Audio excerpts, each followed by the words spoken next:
Last year, we held a hearing in Chicago to investigate its deteriorating mail delivery performance. This February, we visited Baltimore, the city with the worst on-time delivery rating in the nation. 2 months ago, we met in Philadelphia, a city beset with poor postal performance and unsafe conditions for postal workers. Today, we're back in D.C. We're here right before the Postal Service's pivotal holiday rush for our fourth hearing examining postal delivery in just 13 months. During peak season, a rush of packages and letters places additional strain on the Postal Service's workforce and logistics network, resulting in consistent drops in on-time delivery for nearly all mail. Today's hearing will thoughtfully and thoroughly examine, I hope, the Postal Service's preparation for peak season. We'll hear from Postal Service officials, Postal Service workers, managers, mailers, and the Inspector General about what slows down mail delivery and what steps the Postal Service has taken and could take to mitigate those delays. In fact, today, the Postal Service Office of the Inspector General released a report entitled Fiscal Year 2023 Peak Season Preparedness, which examines the Postal Service's peak season preparations.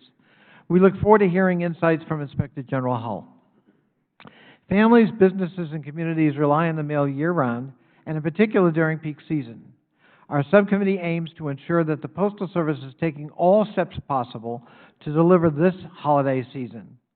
In 2020, at the height of the COVID-19 pandemic, the Postal Service had its worst peak season in recent years, with its nationwide on-time delivery performance sinking to lows of 67.4% in December for first-class single-piece letters.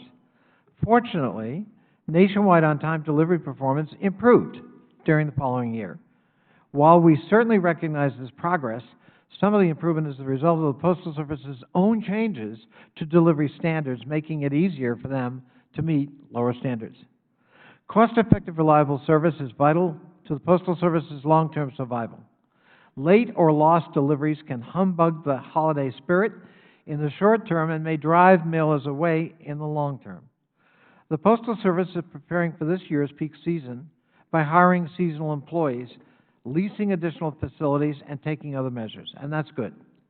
Unfortunately, early recent reports indicate that the Postal Service is struggling to hire those temporary workers because of tight labor market and insufficient wages and benefits, especially in communities with high costs of living.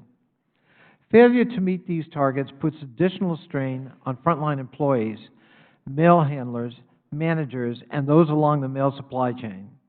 Injuries can increase delivery and can slow it. In April, Congress passed the Postal Service Reform Act, which I was proud to co-sponsor with our chair and the ranking member.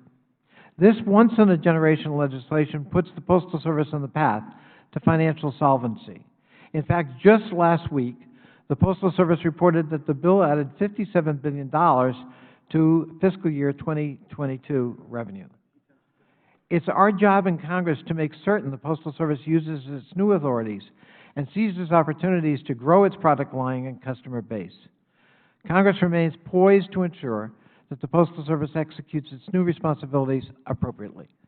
Congress also needs to make certain that the Postal Service is accessible to everybody.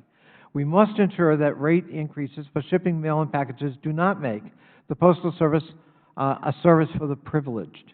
That's why we introduced the Ensuring Accurate Postal Rates Act.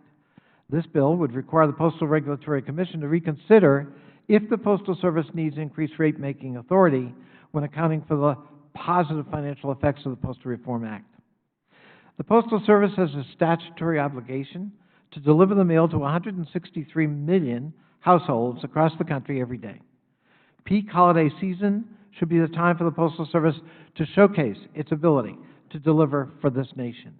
Today, we'll ensure that the Postal Service is ready to meet that moment. Chair now recognizes the ranking member for his opening statement.